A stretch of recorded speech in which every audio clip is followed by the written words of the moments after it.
Her own husband sold her body like a gambling chip. Curtis Rurr didn't just betray Abigail Lane. He dragged her into the mud of his debts, treating her not as a wife, but as a piece of meat to be thrown on the table. In their bedroom, the room that once held promises of marriage, he shoved her down, his breath thick with whiskey. "You ain't my wife anymore," he hissed. "You're my payment tonight. You'll settle my debt." The door swung open. The creditor stepped inside, his grin crooked, his stench of liquor filling the air. He yanked Abigail by the hair, ripping away the last strip of fabric that clung to her. Her tears didn't fall. They froze in her eyes, trapped by shock. She was treated like livestock, handed over without mercy. The walls closed in with the smell of smoke and sweat. Every sound sharpened into cruelty, his voice pressed against her face. "You're mine now, paid for and owned." But fate left her one weapon near the fireplace. An iron poker leaned against the stone. Its metal gleamed faintly in the dim light. Her hand shot out. Her scream tore through the air as she swung with all the desperation left in her. The crack echoed like thunder. Blood sprayed across the sheets hot and wild. His body dropped to the floor, twitching once before falling still. Abigail froze, chest heaving, iron slick with blood in her grip. Had she killed him? She didn't know. She didn't wait. Panic ripped through her body. She stumbled for the door, naked, trembling, clutching nothing but a splintered board from a broken crate to cover herself. The desert night greeted her like a blade. Cold wind slashed against bare skin, and stones and thorns tore her feet until blood traced every step. Still, she ran behind her. The house burned in her memory. A husband who betrayed her told a stranger who tried to break her. A pool of blood that might belong to a corpse. She didn't look back. To look back meant death. She ran across miles of sand and rock, body breaking, lungs burning. Her breath came ragged, her mind spinning with the pounding of her heart. At last, she collapsed near a dry stone well on the edge of a lonely ranch. Through blurred vision, she saw a man, broad shoulders, gray at the temples, the face of someone who had seen more winters than joy. She scrambled, pressing the wooden board to her chest, her voice breaking into a scream. Don't pull it away." The man didn't touch her. He didn't speak right away. He simply pulled the shirt from his own back and draped it over her shaking shoulders. His voice came low, steady, the kind of voice that carried through gunfire and storms. "Ain't nobody hurting you no more, darling." In that moment, Abigail's world shifted. The night didn't feel so cruel. The desert didn't feel so endless. But the question clawed at her chest and hung in the air for the listener. Had she truly killed a man back in that room, or was someone already on her trail, ready to drag her back into hell? The ranch house was quiet that night. The kind of quiet where you can hear the fire crackle and the coyotes sing somewhere far off. Abigail lay on a small cot. Elijah's shirt still hanging loose on her shoulders. The smell of wood smoke clinging to the fabric. For the first time in days, her body wasn't running, but her mind was still racing. Every time she closed her eyes, she saw the poker swing down. Saw the blood splash across the wall in the dark, her chest heaved, and she sat bolt upright, her hands grabbed at the blanket, eyes wide, breath broken.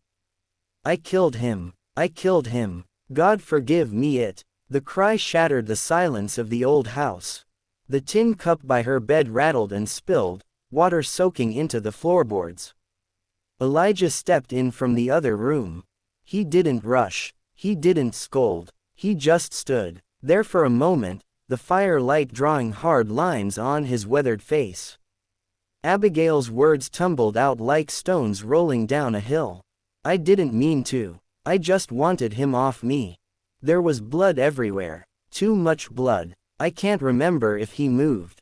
I can't remember if he breathed. Did I kill him? Did I?" Her sobs came hard, shaking her small frame. She buried her face in her hands, waiting for judgment, waiting for the weight of condemnation. But Elijah didn't raise his voice. He didn't throw Bible verses or call her a sinner. He knelt down slow, steady, until his eyes were level with hers. "Sometimes," he said, his tone low and even, "surviving don't make you guilty." Abigail blinked through her tears, stunned by the calm in his voice. He wasn't excusing her, but he wasn't condemning her either. His words settled over her like a blanket warmer than the shirt she wore. Her breath came softer. She lifted her eyes, searching his face for anger, but found none. For the first time in years, someone looked at her without disgust, without demands, without shame. Outside, the desert night deepened. Inside, the soft glow of a kerosene lamp washed over her face, showing a young woman caught between horror and relief. The guilt gnawed at her, but Elijah's quiet presence dulled the sharpest edges. She whispered, almost too soft to hear. "What if he's still alive out there? What if he comes for me?" Elijah's gaze didn't waver. "Then you ain't facing it alone." The words hung heavy, carrying more promise than she could understand in that moment. Her tears slowed, and for the first time since she fled, her body leaned into the silence instead of fighting it. But deep inside the question remained. Was the man she struck lying dead in that house, or was he still breathing, bleeding, and hunting her trail across the desert? Even now the peace of Elijah's ranch shattered. The next morning the thud of boots hit the porch and the door burst open without a knock. Curtis Rurr filled the doorway, red-eyed and snarling. The husband who had betrayed her. The man who traded Abigail like a pile of debt. He crossed the room in 2 strides, his hand tangling in her hair, yanking her back. "You're my wife," he shouted. "You're coming home with me, filthy or not." Abigail cried out, clutching Elijah's shirt tighter to her chest. Her eyes darted toward Elijah, the only anchor left in her storm. The old rancher rose slowly from his chair. He didn't rush, he didn't raise his voice, but there was weight in the scrape of wood against the floor. In the heavy steps that carried him forward, Curtis pulled back his hand to strike, but before it could land, Elijah's arm reached high above the fireplace, pulling down a pistol older than both of them, a relic from war, still loaded, still true. The barrel leveled steady, and Elijah's words cut the air clean. "You lay another hand on her," he said, "and I swear to God, I'll wipe out the Rurr name tonight." Curtis froze, his hand trembled in the air, rage turning into hesitation. Elijah's eyes told him there would be no bluff, no mercy. Curtis shoved Abigail aside to stumbling back toward the door. His voice cracked with fury as he spat, "This ain't over, old man." Then he was gone. The door slammed shut, leaving silence behind. Abigail stood shaking, tears streaming, her breath broken. Elijah lowered the pistol, set it gently back on the mantel, and turned away. No gloating, no speech, just a man who had drawn a line and would not cross it again. Abigail whispered, voice fragile. "You saved me again." Elijah poured her a glass of water, slid it across the table, and sat down in the same chair, quiet as before. "Now, folks, take a breath with me. Maybe pour yourself a cup of tea, lean back, and let this story sink in. And while you're here, tell me in the comments what time it is, where you are, and where you're listening from. I'd love to know. And if you don't want to miss what happens next, go ahead and hit that subscribe. It's quick, it's free, and it keeps you right here with us when the next chapter lands, because Curtis Rurr wasn't finished, and the law itself was about to ride into Elijah's ranch. The morning sun cast long shadows across the ranch when Curtis Rurr came back. But this time he wasn't alone. Dust trailed behind him as another rider followed close, the badge of a sheriff glinting on his chest. Abigail froze when she saw the lawman. Her stomach sank. Was this it? Was she about to be dragged back? labeled as nothing more than her husband's property. Elijah stepped onto the porch, calm as ever, his eyes narrowing. He knew the man riding behind Curtis, Sheriff Jeb Crowley, years ago in the mud and smoke of Cold Harbor. Elijah had pulled Jeb from the dirt with a bullet in his side. Jeb had looked into Elijah's eyes that day and swore he would never forget. Now here they stood on opposite sides of a dusty ranchard, the weight of memory heavy between them. Curtis wasted no time. He jabbed a finger toward Abigail. "That's my wife. She ran off and this old fool is keeping her. Arrest him. Bring her home." Abigail clutched the shirt tighter around her body, fear and fury mingling in her chest. Her voice trembled as she spoke. "He sold me. He sold me for a debt." The words cracked the air like a whip. Curtis's face turned red with anger, but the sheriff's gaze didn't move from Elijah. Jeb Crowley sat tall in his saddle, his voice steady. "I remember Cold Harbor. I remember who dragged me out when the Rebs were ready to finish me. That man right there." He pointed to Elijah. "I owe him my life.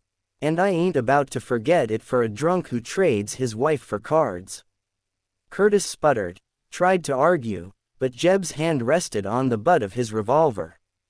And the message was clear. This wasn't going his way. Jeb turned his horse slightly, his eyes burning into Curtis.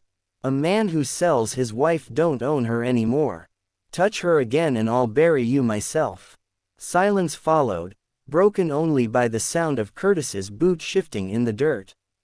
For the first time, the gambler looked smaller, weaker, as though all his bluster had been stripped away. Abigail stood taller. She wasn't just a victim anymore. The law, for once, was on her side. Jeb gave Elijah a small nod. "You keep her safe. The law won't trouble you here." With that, the sheriff wheeled his horse and rode off, leaving Curtis in a cloud of dust and shame. Curtis glared once more, but there was nothing left for him to say. He climbed onto his horse and followed the sheriff out, beating in a way no cards could undo. Abigail watched them go, her heart pounding, her chest tight with something she hadn't felt in years. Hope. Inside the ranch, Elijah returned to his chair, poured himself a cup of black coffee, and said nothing at all. But Abigail's eyes glistened with gratitude. For the first time, she wasn't chained by fear. Yet, the desert has a way of keeping secrets, and as the wind whistled across the ranch, Abigail's heart whispered a question she couldn't silence. Would she ever truly be free? Or had she only borrowed time before fate demanded its due?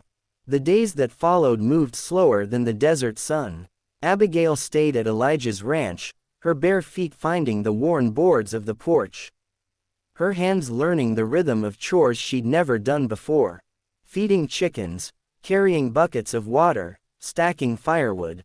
At first, her body shook with every sound outside, every rider passing in the distance. But each evening, Elijah's steady presence kept the shadows from swallowing her whole. He never asked for her story again. He never demanded anything at all. He simply gave her space. And in that silence, she found pieces of herself returning.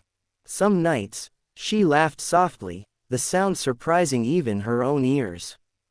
Other nights, she would look at Elijah across the table and see not just a man, but a safe harbor, the kind she had thought exist. Yet deep inside, fear still whispered.